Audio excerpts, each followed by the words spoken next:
Good morning, good morning. Welcome to another edition of How I See It. Today is Thursday, May 28, 2020. We are going to be here every Thursday. So right now we're trying to share the show, share the link to the show so we can get other people coming on and talk to us, participate with us, listen to us, which is a good thing.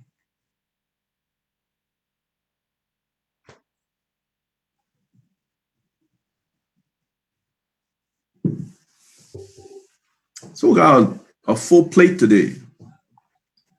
We're going to talk a little bit about the midterm elections, where the situation is now.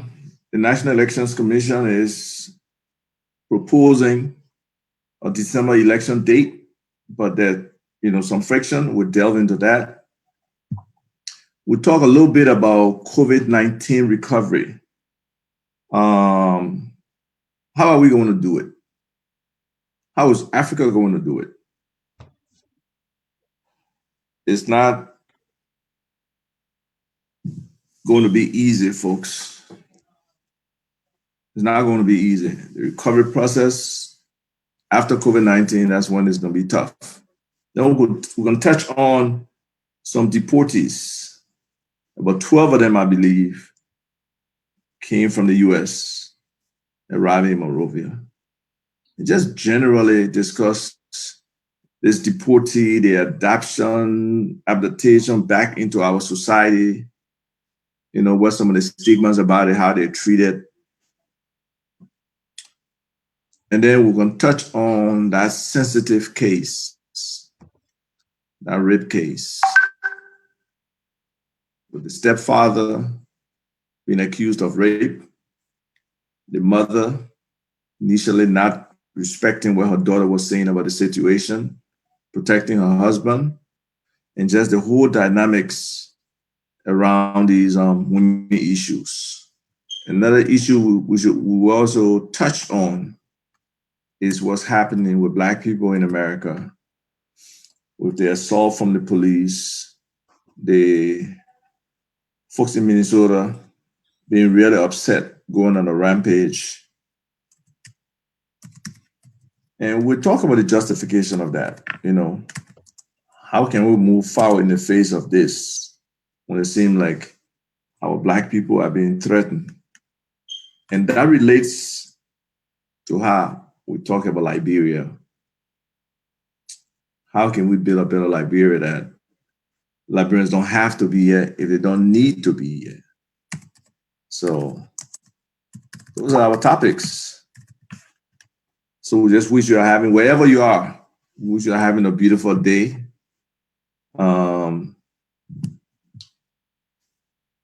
It's fun to be able to present to people on the issues that are important to you. But so we can have more people listening, let me share this link of the show so other people can come on.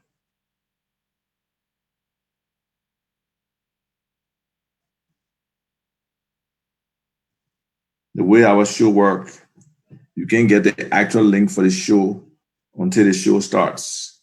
So Anthony, if you can share the link with me in WhatsApp, because it doesn't work when you share it through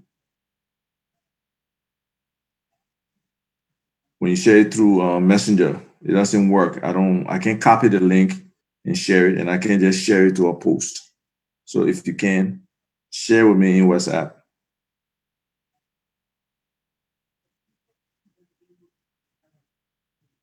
The issues that are important to you. Okay, so I believe Anthony Hassan, maybe he can hear me or something. But Anthony is the man on this show.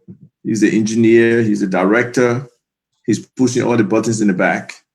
And we really appreciate having him, on this show. So in terms of the midterm elections, It's been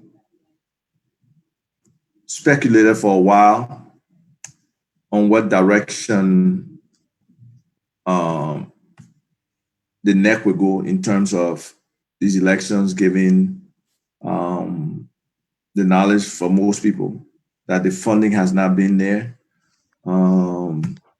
giving the knowledge that the time required for preparation, for training a whole host of new elections people has not been there.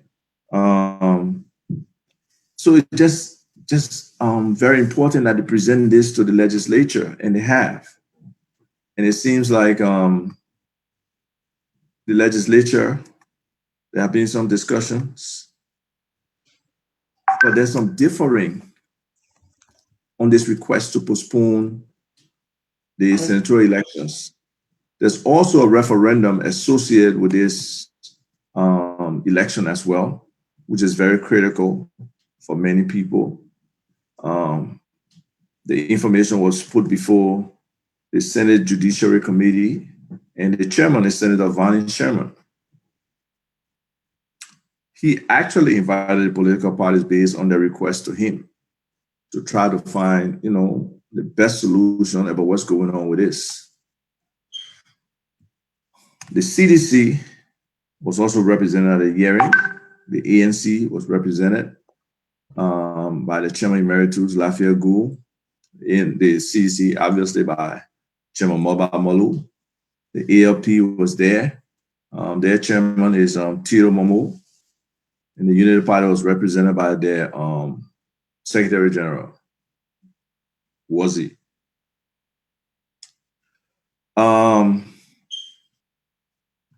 They were given the opportunity to speak individually on the issues, on the postponement or non-postponement of these elections. And it seemed like the CPP, that's the coalition of political parties, were not for the postponement of the elections date. I guess, maybe they feel they are prepared. They feel it could be a, constitutional violation for us to, change the elections date on the grounds that they do put a lot of resources into making these things happen. And that's the fact. Sometimes timing can set you off. So they want every effort to be put into hosting these elections on this date. What is the realism about that? Given COVID-19, given people have been away from work, given the fact that the elections calendar will be crushed or crunched, whichever way you want to look at it, how important is it to change this date? How does it affect anything? We have changed this for the election before. From my perspective, I believe more preparation is necessary. I don't even know if you look at the timing with regards to, new registration, editing of the voter roll, preparation of candidates and all of that. Is it feasible for the logistics that are required, the training for the NEC participants, those who will work for the NEC, whether they are, magistrates, whether they are polling officers, whether they are just people who are moving things around, the contractual arrangement around, moving the ballot boxes and other stuff like that, ordering the ballots. So everything involved in the election process seems, in my mind, not realistic to host the election in October, or things will really be jammed together, and there will be, possibility for some of the wrong things to happen. And most important in that definitely is the voter roll. People understanding the voter roll, people vetting the voter roll, people validating the voter roll. because we know there have been issues before from a technologist back-end standpoint, from the actual interface with voters, some voters not being on the list, some voters getting to the poll and they can't vote. So those kind of things are issues that the Elections Commission really, really needs to, be fully cognizant of and be ready and prepared for an October elections. So we're in June. We're coming to June. So it's June, July, August, September, October. That's 5 months. In my opinion, it's really not realistic that the election commissions can pull it off. But if they have total funding, they have free reign to do what they can do, maybe they can. So the CDC chairman supposedly said that the CDC is ready, but they will consider the request to postpone the elections to December. But they will not support any decision request to hold the elections in 2021. And that would be a serious constitutional violation. I spoke to a constitutional lawyer, and he was clear that if we don't have 15 new senators by January, it could be real trouble because there is no way they can have a sitting, the Senate, with 15 senators. The Constitution is very clear on that. So hopefully, these folks can come to some decision that will be beneficial for the country to have these elections. It just makes no sense that these people will not be able to come to a suitable position where they can be agreeable, they can understand the best interests of the country, given whatever constraints we are facing with financing, with timelines, with preparation, with logistics, that will be able to get together and decide. I'm clear on my position. I think the COVID-19 situation hindered them. Even the whole issue we have with the appointment of the NEC commissioner, that fraudulent Wabureke, Augustine or Austin, which one of his fake names you want to use, it just didn't bode well for us. So we have an acting election commissioner. They're not fully staffed. They need another person, and I think that's something that the president needs to move on to find that next elections commissioner. The chairman of the National Elections Commission is a very critical position, and in this time, especially where they're going back and forth, they need the real leadership there. So if it calls for him to, make the actor chairman and find another commissioner, that's what should happen. But I think we need somebody who will have the confidence of the people, be the official leader, and be able to move the process forward. So that's what we have on the midterm elections. We just hope those decisions can be made as fast as possible, so preparation can be, started, and candidates around the country in the different counties will be able to, start their preparatory work and be understanding of what timelines they have to comply with and meet the requirements from the National Elections Commission. So we know that Liberia, 12 deportees from America arrived in Monrovia, quarantined as COVID-19. So these folks, probably violated the laws in America and were deported. And with that deportation, they become a responsibility of the Republic of Liberia. The U.S. organized a special flight for them, and they came into Monrovia on Wednesday. They were supposed to be processed after landing at Roberts International Airport. And then they were escorted to Starbase, and Starbase is in Bourgeois Island. That's where they were being quarantined. We don't know what the testing is for them, whether the U.S. authorities tested them first for coronavirus and then inform our authorities, whether since they've been quarantined, whether they will be tested, or they will just go through the process of quarantining for 14 days and then be handed over to the family members. But, for some of these people, I've talked to one or two deportees before, it's not an easier transition coming back into a society where there's a stigma on you. Adjusting back into a society that you have been away from for a while. And we know in the US here, they're not joking right now. Trump agenda for immigration is to get rid of all the foreigners that he can. They don't care what the situation is, what the timing is, whether it's coronavirus, it's not coronavirus. They want to get people out of here who probably, one, do not belong here, two, may not be doing anything productive. So they want to, get them out of here. Now, how do those people adjust back into a society, especially a society that is tight? And we don't know the profile of those individuals. Some of them could be professionals, some of them could be qualified. And I'm a believer of second, even third chances. So are those people hardened criminals who all they know is crime?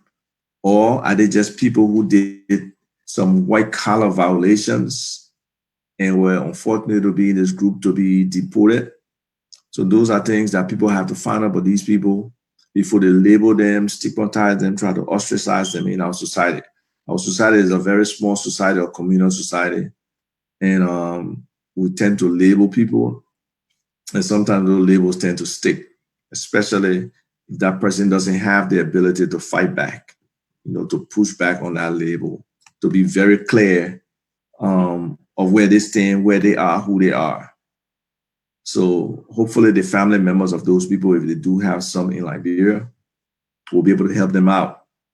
It's not the end of the world to be deported. It's a possibility for anybody who goes to a foreign country and lives there, because so many different things can happen. Whether you get in a fight, whatever you do can be, they can use the full extent of the law to get at you. So according to this, they say all the deportees were males, and they came from New Orleans, Atlanta, St. Paul, Minnesota, and Philadelphia. Those 12 people. And the offenses that they were engaging were numerous, including aggravated assault, cruelty towards child, identity theft, drug trafficking, burglary, possession of weapons, sexual assault, and fraud. So from this, we can see that these guys are criminals, like real criminals. It's not a joke, especially this cruelty towards a child. Some people really do abuse children. And that's something we'll touch on in the next segment.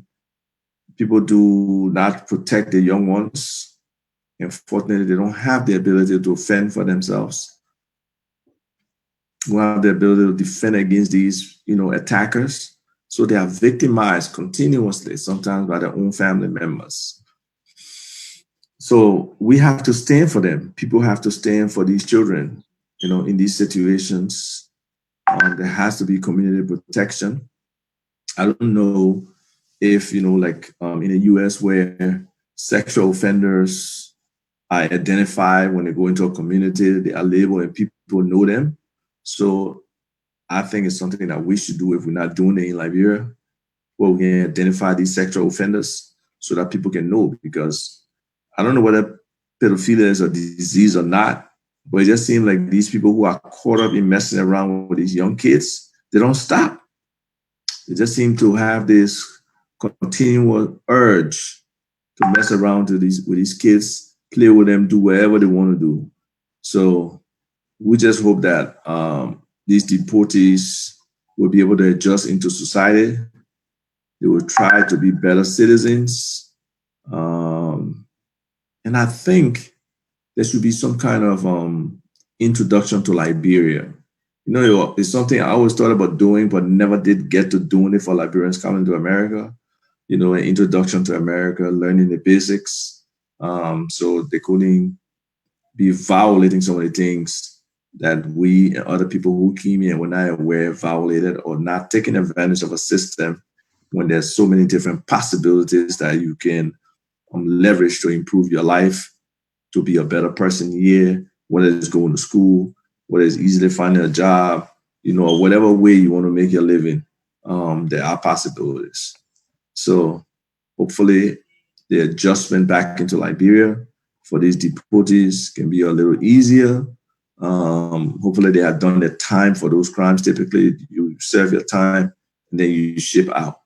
So the fact that they have done their time, they should be looked at as, people who have paid the dues and should be ready to adjust back into society. So that's it. Anthony, just let me know if there's anybody who wants to say anything. If you're listening and you have any contribution to make, we are very open. We want you to be a part of this show. We've right now trying to identify some guests who, would like to come on with us, over the next few weeks. We're trying to line them up on different topics. We just hope that the contributions from these people will be able to, stimulate you, make you to understand what's going on in their specific area. Because we'll be trying to bring sector experts on the show. So this whole child rape situation, I know by now you probably heard the story where this young lady, the viral video that went around, luckily, I guess Facebook and other people started restricting it because the girl is 15. She's still underage with a little baby. She was 13. And it's so sad. This girl looks like a real child. She even looks younger than the 15 that she says she is. But, she said her story. They left her at home. Her mom told her to lock the door. She did. Her stepfather came in there, put cloth on his face. So then there's an issue of identity. Some people say, how did she know it was him?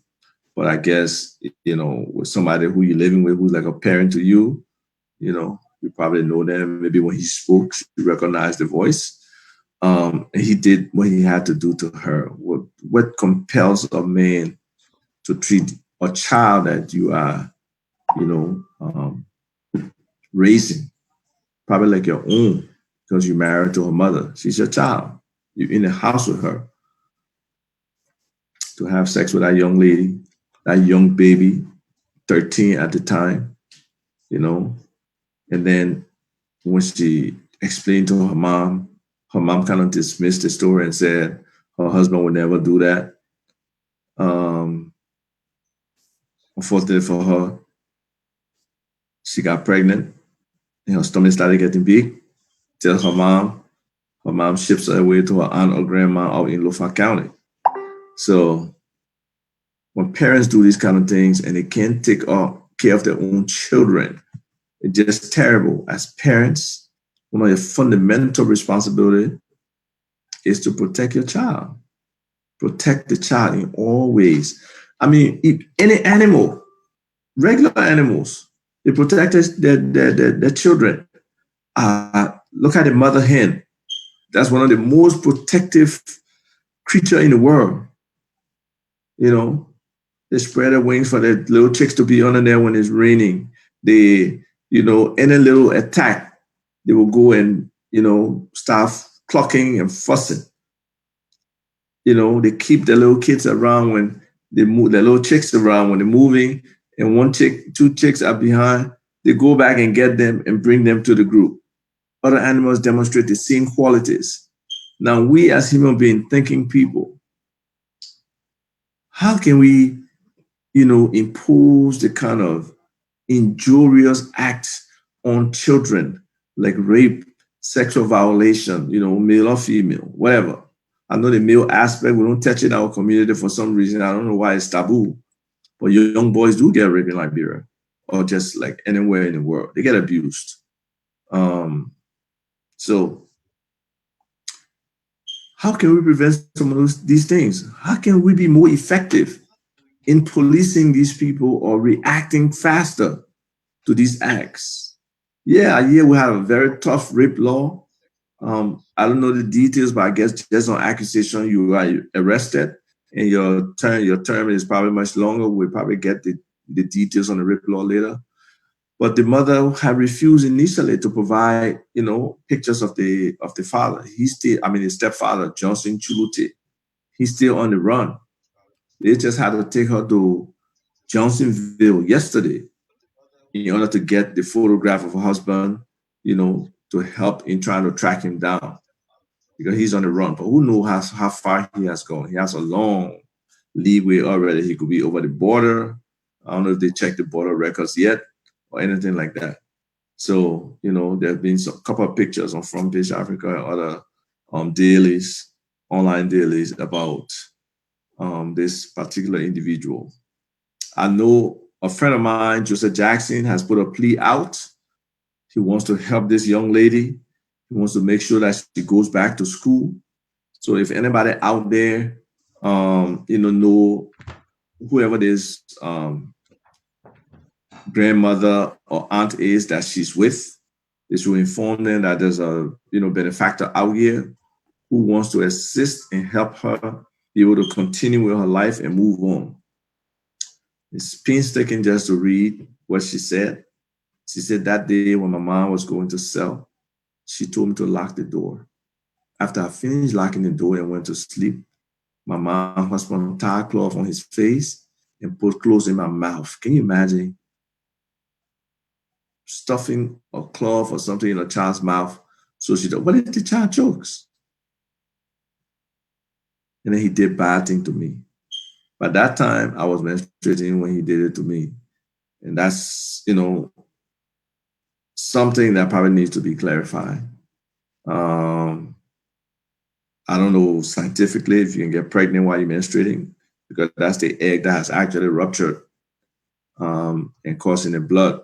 So hopefully these discrepancies can be sorted out, but it's an accusation, it's an allegation, and they have to deal with it. And the fact that he's on the run indicates the potential of guilt. Not that it couldn't be fear, but most likely it's guilt. So hopefully he'll be caught soon. And this case will come to some kind of, healthy end in the best interest of this child. But the role of the mother is just, abhorrent. She, as a mother, should have investigated this case and found out more. You cannot take your husband over your children. And people do it all the time. I really don't understand it.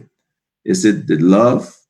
Is it the provision that man is doing or that woman is doing when you take them over your children? But these children are people that come directly out of you. So hopefully parents can be aware of what their responsibility is when they bring these young people into this world, into this very tough world. The world is not easy. It's not easy being a parent. We know that. We've been parents. It's very difficult. It's tough. But at the end of the day, when you bring a child here, it's your responsibility. You have to handle the responsibility of raising that child, providing for their security, providing for their comfort, providing for them to eat and grow normally, especially, in these times where the exposure is so huge to all the different negative things. It's important for parents to really not be overly protective, but be protective of their children. So hopefully this is a lesson to many of the mothers out there, especially the young mothers. Because again, unfortunately in our society, these statutory rapes and statutory, and pregnancies that happen, they are very prevalent. Teen pregnancy in Liberia is huge. Our men don't let these children grow up. They don't let them grow up. As soon as they start looking good, the expression getting knot on their chest, they are ready. They are ready to pounce on them. It's a predatory kind of mindset. And those are some of the things that we really need to change in our society. That's when we talk about integration, when we talk about transformation. Those are some of the mindsets that we have to change. And we'll touch on that because every time we speak, we can talk integration and transformation. So we'll touch on that towards the end of the show. But it's just very important that people understand that we need so much change in our society from so many different angles at so many different levels. And if we can't embrace some of these changes, we can't put away some of these mindsets that are really roadblocks to our own personal development, to our relationships we are building, to our own community development, and to the nation as a whole, it will be tough for us to really be able to move forward. So one of the topics of concern now that we have talked about that is just this whole coronavirus stuff. Where are we with regards to coronavirus? I will go to the Liberia NPHIL. That's the Liberia National Public Health Institute, and see if they have a recent update of the situation report on coronavirus. So this was 2 hours ago. Wonderful. 2 hours ago. Total confirmed cases, 269. The active cases are 98. That looks decent. We have only 3 new confirmed cases. We have no new deaths and no new recoveries. So other than that, 269, 144 persons recovered. So that's 125 persons who have not recovered. That's why 98 of that 125 are the current active cases, and then 27 of those individuals passed away.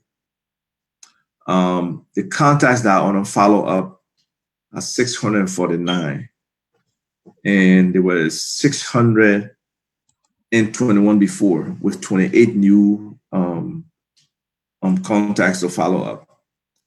So there's some work going on. We really, really wish the success of this medical staff that are working.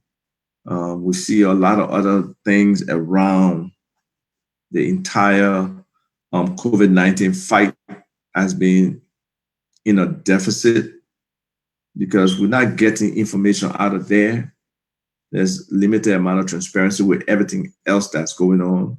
How people are really being treated, what's happening in these observation centers, what's happening with regards to the inventory they have, the funding that has been promised, how has it been, utilized out there? The stimulus package, where are we with that?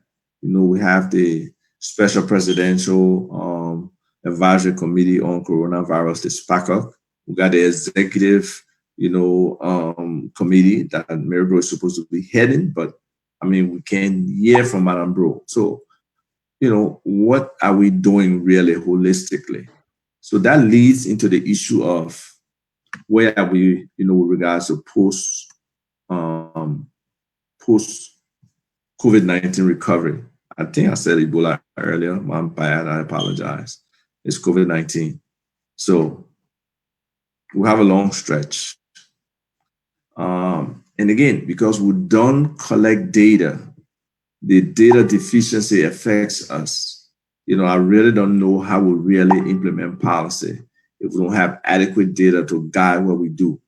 This kind of sticking your finger in the air or licking your finger or doing, scientific wild ass guesses, swags, it doesn't work. That's why a lot of things fail. And we talked about that yesterday on our lunch break, why projects fail. A lot of things fail because you're not informed. The pre-project or pre-implementation or pre-planning due diligence that is supposed to happen, all the environmental factors, all the related situations, all the literature review, all of everything that's supposed to take place, that's supposed to bring you to that point of how do I make the decisions? What are the different competing priorities? What are the different inputs into this process? Where do we stand with them? A lot of that information is missing.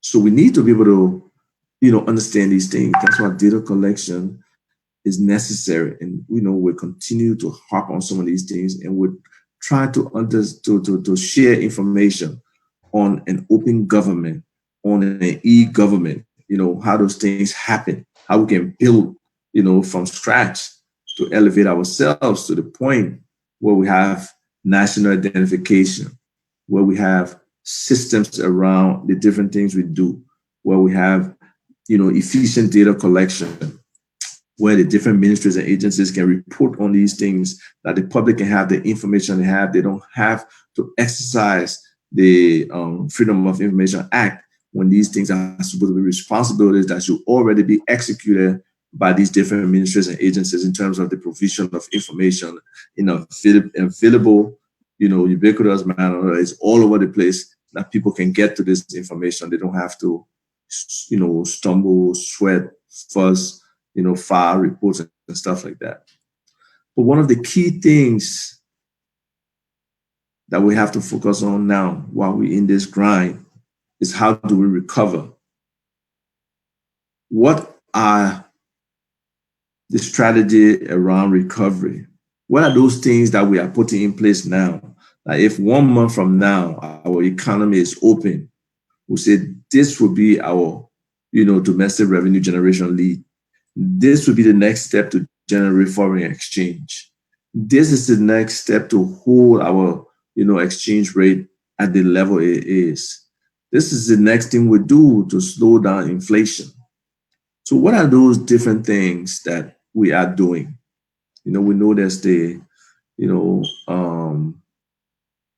inter-African trade, the Continental Free Trade Agreement. How are we taking advantage of that? How are we positioning ourselves to be able to trade with our partners? So when we look at some of the information, we do significant more trade off the continent than on the continent. And then on the continent, again, record keeping data is a problem. So we don't have current data on a lot of these things, but we can look at where we have data for back to 2017. Then we can try to, extrapolate to later years and see where we are. So when I look at some of the information from the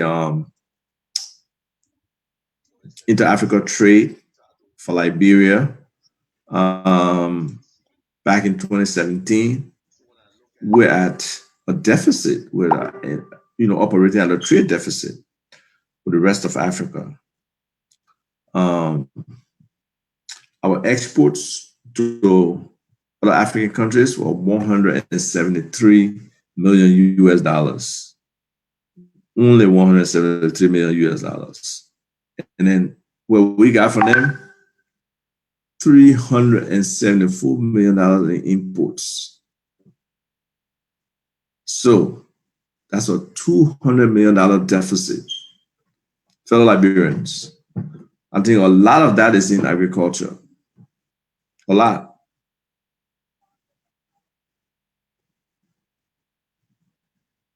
So how can we change that dynamic? This agriculture has so much opportunity for us.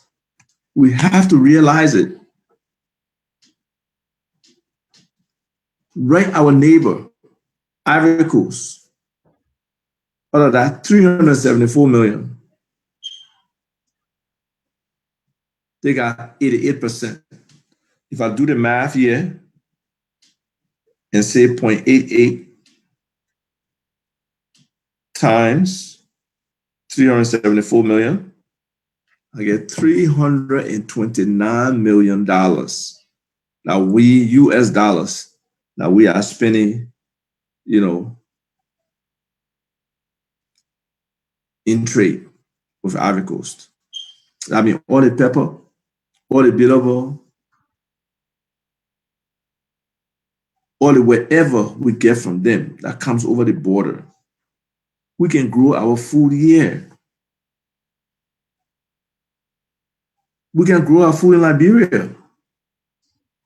Some people are making efforts. I must applaud some of the Liberians now. We've been talking about this for like the last 10 years, but some Liberians are seeing it. I'm part of like 3 different groups that got farms. They're seeing it. They see the potential. We just need to market more effectively, to be consistent in our production, that those who become our customers can rely on us, that if they want 10 bags of watermelon today and that's the regularity with which we say we produce it, we have the capability to produce it. And that's very important because a lot of people live hand to mouth. So this agriculture chain has to be an effective working chain. But we also need aggregation. Aggregation means different people who can collect all these foods, like how LPM used to do, and be able to, offload them into the market. We need aggregation that supports the local market and aggregation that supports the export market. So these are things that we need to be thinking on now. Do we have an inventory of everybody growing food in Liberia? Do we even really understand our food consumption patterns and what drive those patterns? Is it a seasonal thing, dry season, rainy season, that you can get certain things like peppers at certain times and it has to come over the border? Or do we, during the rainy season, do we have adequate pepper to feed ourselves? So what's the frequency of trade? All of these things are things that we have to look at to understand Liberia's inter-Africa trade and how we can leverage what we have, our comparative advantages in terms of producing food. Let's just focus on food first. Food security is so critical. How can we get to that point where we focus on food and we're able to feed ourselves and then we're able to export? I'm not saying we'll not be able to export some things from other people. Yes, we will, because there are diverse, palette that exists in Liberia. We got all kind of different foreigners there. We got people coming in. Our typical meal that we may have may not be the typical meal at the different restaurants, but it's wonderful that most of the restaurants in Liberia do provide local cuisine for people. So that's a good thing.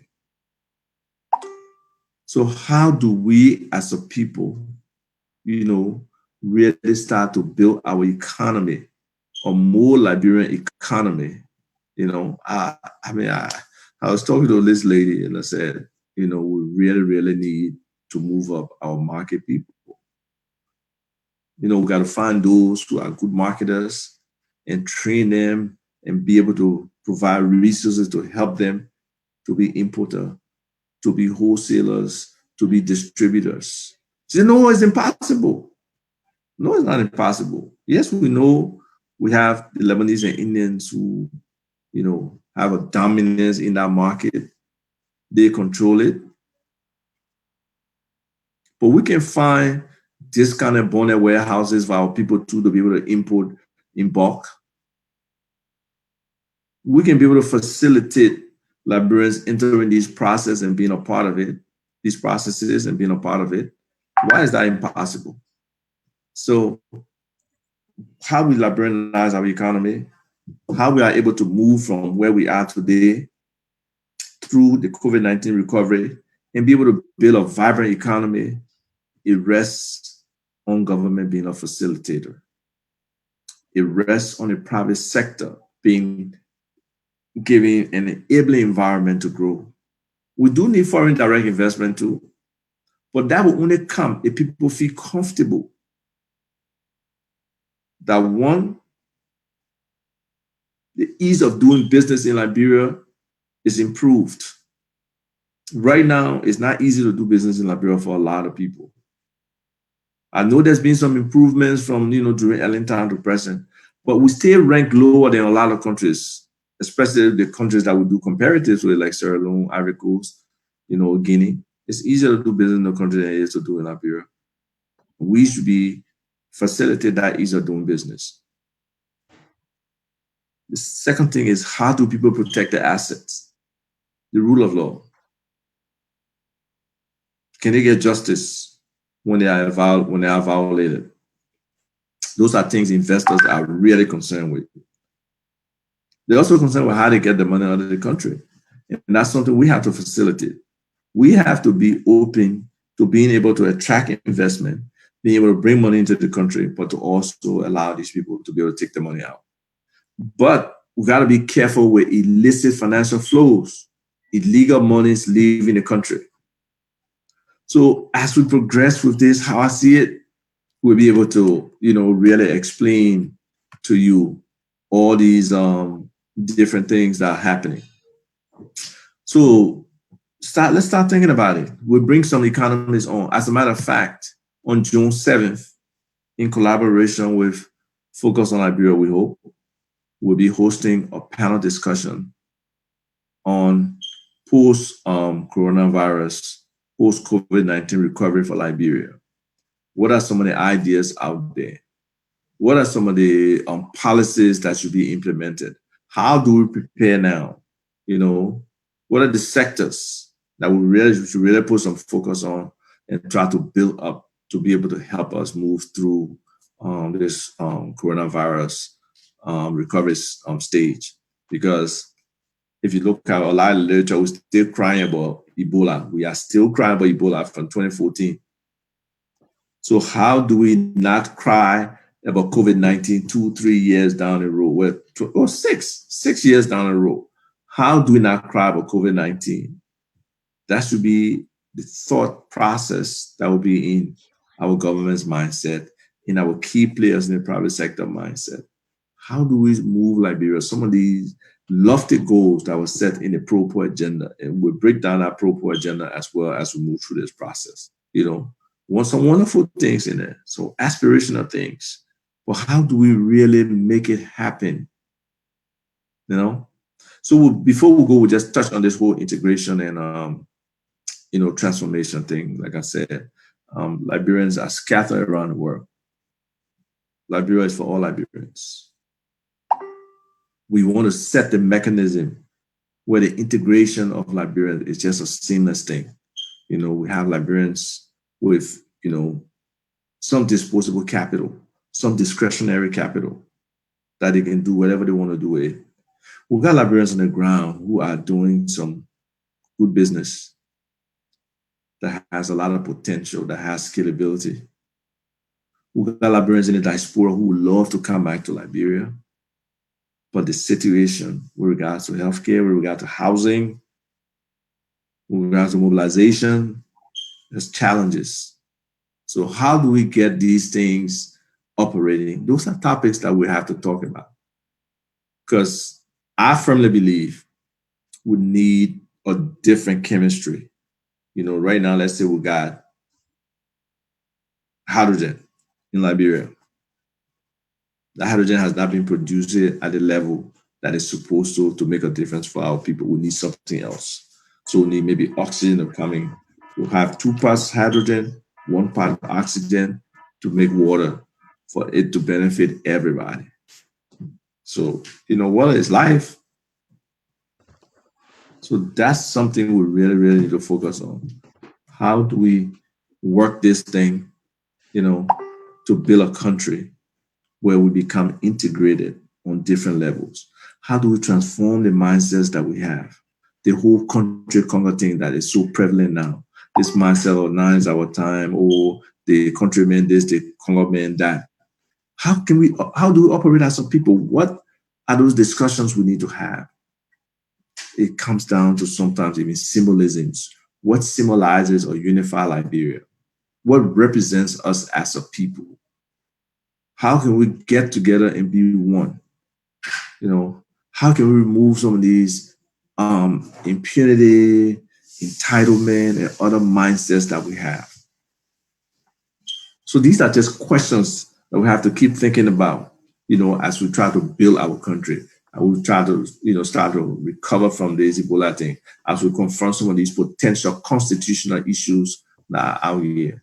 So, folks, I'm excited for the opportunity, given by our Focus on Liberia friends to be able to present to you on a daily basis. On a weekly basis.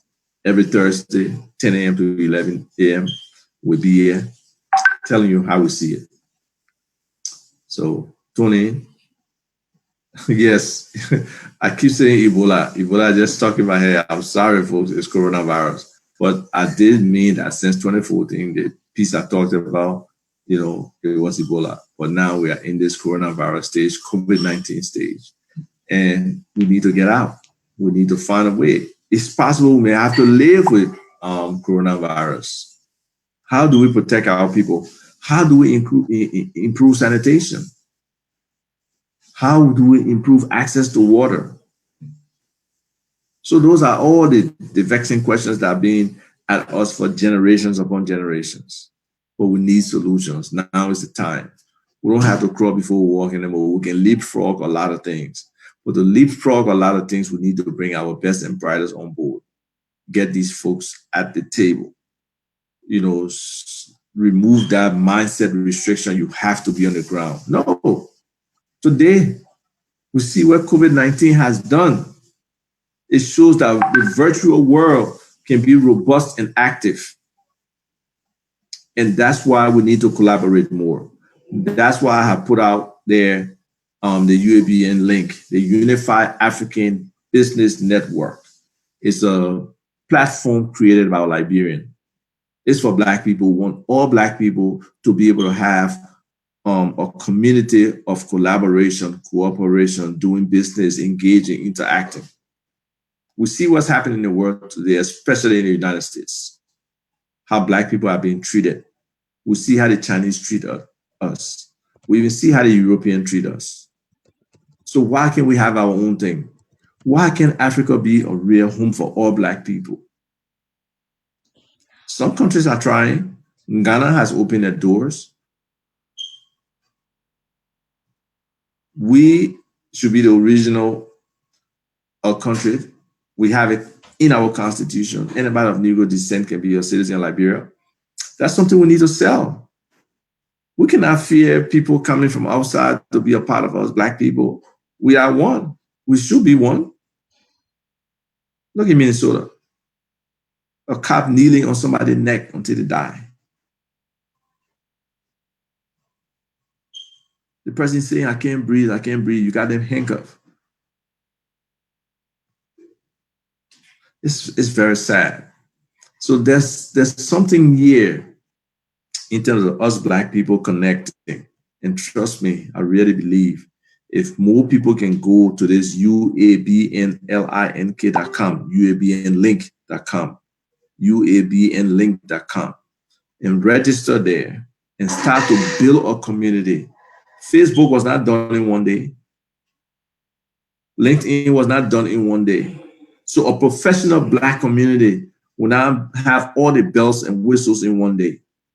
So we need to start going to these kind of places where we can collaborate. You have the opportunity to even build your own site. You can register and you can build a group site. If you have a nonprofit, you have an organization, you can build your own site right there. It's an easy thing, one of the easiest processes, that anybody can do. So visit the site, register, UABNlink.com.